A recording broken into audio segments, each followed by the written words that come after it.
नमस्कार। Seat scanner में आज हम जिस विधानसभा सीट को स्कैन करने जा रहे हैं उसका इतिहास बहुत दिलचस्प है।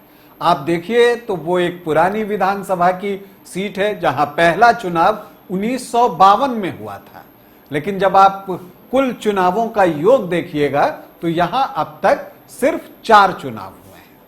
आपको बता दूं कि आज मैं जिस विधानसभा सीट को स्कैन करने जा रहा हूं वो सारण जिले में है और महाराजगंज लोकसभा के अंतर्गत एक विधानसभा की सीट है।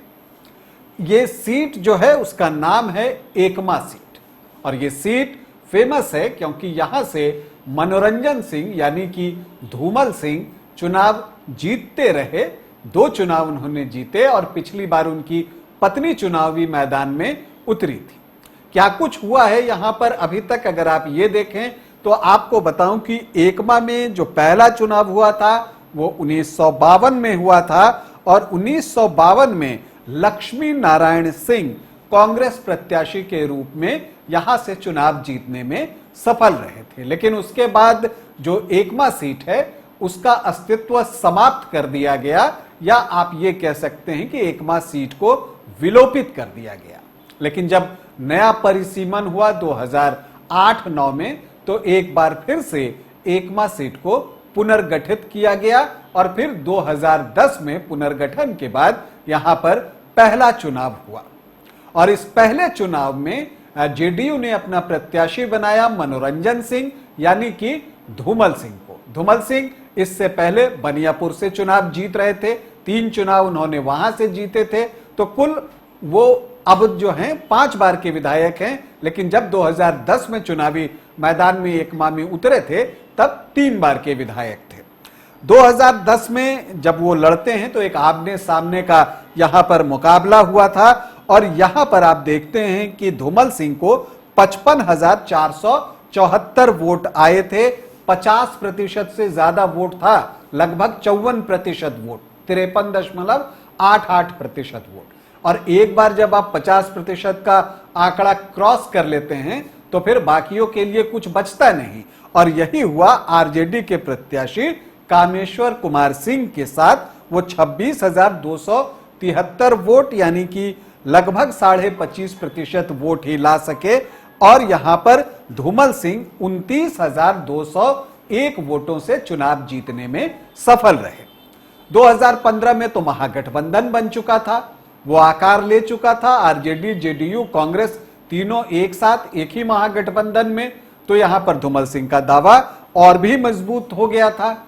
लेकिन वोट उनके कम हो गए, मत प्रतिशत अगर आप देखिए तो लगभग 54% से घटकर 35.32% पर आ गए, 49,508 वोट आए। और इस बार जो है इतने वोट कम होने के बावजूद धूमल सिंह जीते, तो इसकी बड़ी वजह थी कि यहां पर ट्रायंगुलर फाइट हुई। ट्रायंगुलर फाइट जब भी कहीं होती है तो 35-37% पर जो है वो परिणाम आ जाता है। यहां पर जो है बीजेपी से प्रत्याशी थे इस बार कामेश्वर कुमार सिंह, जो पिछली बार आरजेडी के प्रत्याशी थे। दिलचस्प यह है कि कामेश्वर सिंह हर चुनाव लड़ रहे हैं, हर बार पार्टी अलग होती है। तो यहां पर कामेश्वर सिंह को जो है लगभग 29.5% वोट आए थे, 41,382 और रंजीत सिंह यहां पर निर्दलीय प्रत्याशी थे, 28,345 वोट लेकर आए, 20.22% वोट और धूमल सिंह को 8,126 वोटों की जीत मिल गई। फिर 2020 आता है, कुछ एंटी इनकम्बेंसी था और कुछ वजह थी जिसकी वजह से धूमल सिंह ने इस बार चुनाव नहीं लड़ने का फैसला लिया और उनकी पत्नी सीता देवी जो है वो चुनावी मैदान में उतरती हैं और आरजेडी क्या करते हैं कि एक नया प्रत्याशी देता है श्रीकांत यादव के रूप में। अब जेडीयू का प्रत्याशी था, साल 2020 था, तो ये तो आप समझ ही गए होंगे कि वहां एलजेपी का भी प्रत्याशी जरूर होगा, तो एलजेपी ने भी प्रत्याशी दिया, बिल्कुल सही सोचा आपने। और इस बार कामेश्वर कुमार सिंह जो है एलजेपी के टिकट पर चुनावी मैदान में उतरे, रंजीत सिंह भी चुनाव लड़ रहे थे। तो पहली बार आमने सामने की लड़ाई 2010 में, 2015 में त्रिकोणीय मुकाबला और 2020 में यह मुकाबला चतुष्कोणीय हो गया। यहां पर सीता देवी को 39,948 वोट आए, 26%, और श्रीकांत यादव 53,875 वोट लाकर 13,927 वोटों से चुनाव जीतने में कामयाब हुए। कामेश्वर कुमार सिंह ने जेडीयू का सारा खेल खराब कर दिया था, उनको आए थे 29,992 वोट।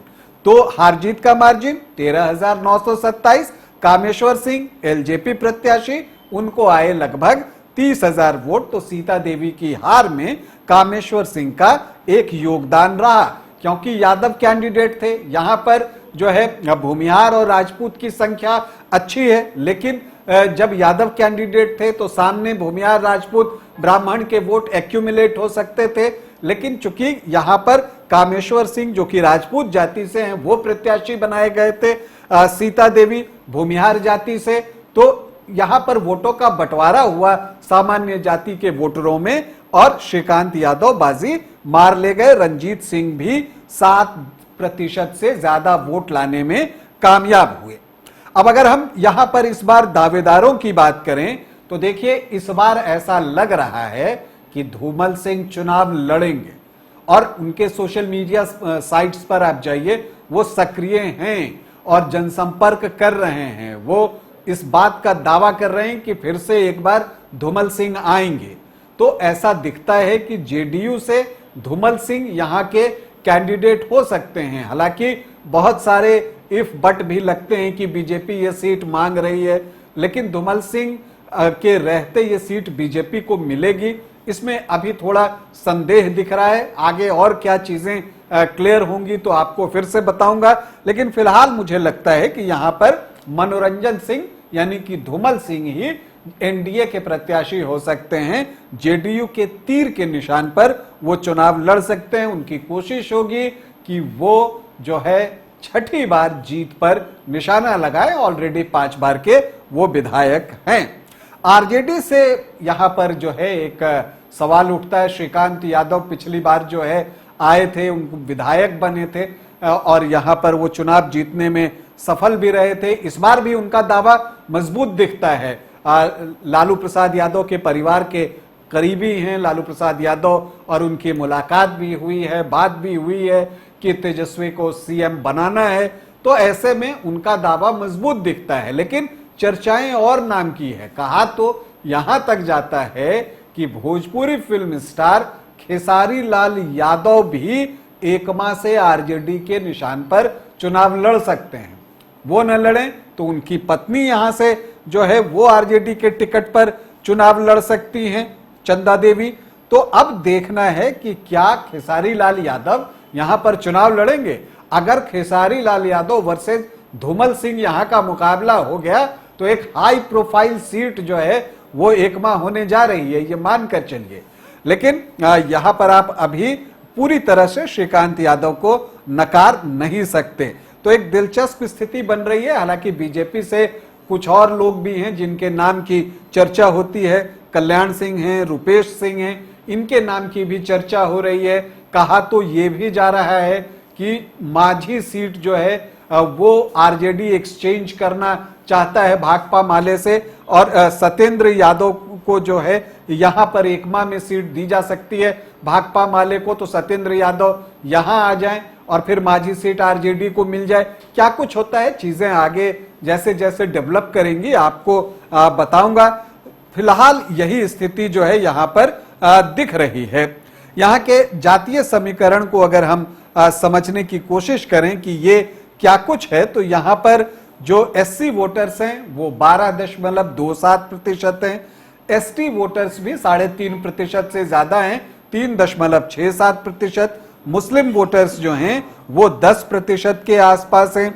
जो यादव वोटर्स हैं वो 12 से 14% के आसपास है।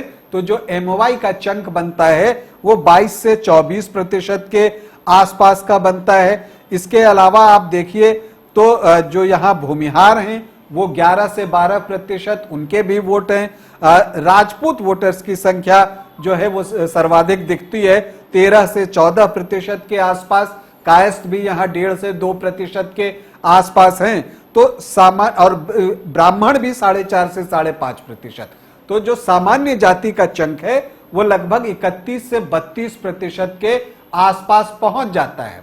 तो अगर श्रीकांत यादव प्रत्याशी होते हैं और एनडीए से एक ही प्रत्याशी होता है और कोई बागी बनकर खड़ा नहीं होता है, तो फिर समीकरण एनडीए को सपोर्ट करते दिखेंगे, क्योंकि यहां पर केकेडी कोयरी कुर्मी धानुक की बात कर लीजिए तो वो भी 13 से 14% है। तो ये जो है एनडीए का जो परंपरागत वोटरों का चंक होता है वो बड़ा हो जा रहा है। हालांकि ये देखना दिलचस्प होगा कि जनसुराज किसे प्रत्याशी बनाता है। विकास सिंह के नाम की चर्चा हो रही है और फिर इसके अलावा ये भी देखना होगा कि कामेश्वर कुमार सिंह ये किधर जाते हैं, चूंकि पिछला तीनों चुनाव वो लड़े हैं।